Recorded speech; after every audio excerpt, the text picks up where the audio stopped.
সালাউদ্দিন আহমেদ কথা বলছেন, আমরা সরাসরি চলে যাচ্ছি সেখানে। 2,80,000 কোটি টাকা লুটপাট হয়েছে রাজনৈতিক চাঁদাবাজির নামে এবং বিভিন্নভাবে টাইম বৃদ্ধি করার মধ্য দিয়ে কোন কোন প্রকল্প 70% পর্যন্ত ব্যয় বৃদ্ধি এবং 5 বছর পর্যন্ত সময়সীমা বৃদ্ধির মাধ্যমে। এইভাবে ব্যাংকিং সেক্টর এবং আর্থিক খাতের অবস্থা আপনারা জানেন।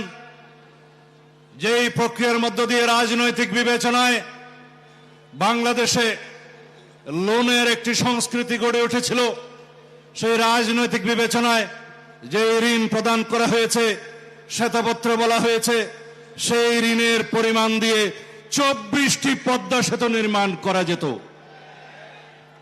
ইউনিভার্সাল কার্ডিয়াক হসপিটাল, আপনার হৃদয়ের আরো কাছে।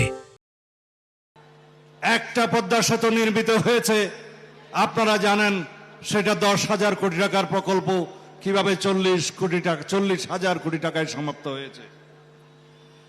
এইভাবে বাংলাদেশে আমরা এখন ব্যাংকিং সেক্টরে দেখতে পাচ্ছি সম্পূর্ণ দেউলিয়াত্ব, যেখানে অঘোষিতভাবে আমরা জানি প্রায় 5 লক্ষ কোটি টাকা খেলাপি ঋণে জর্জরিত আমাদের ব্যাংকিং সেক্টর।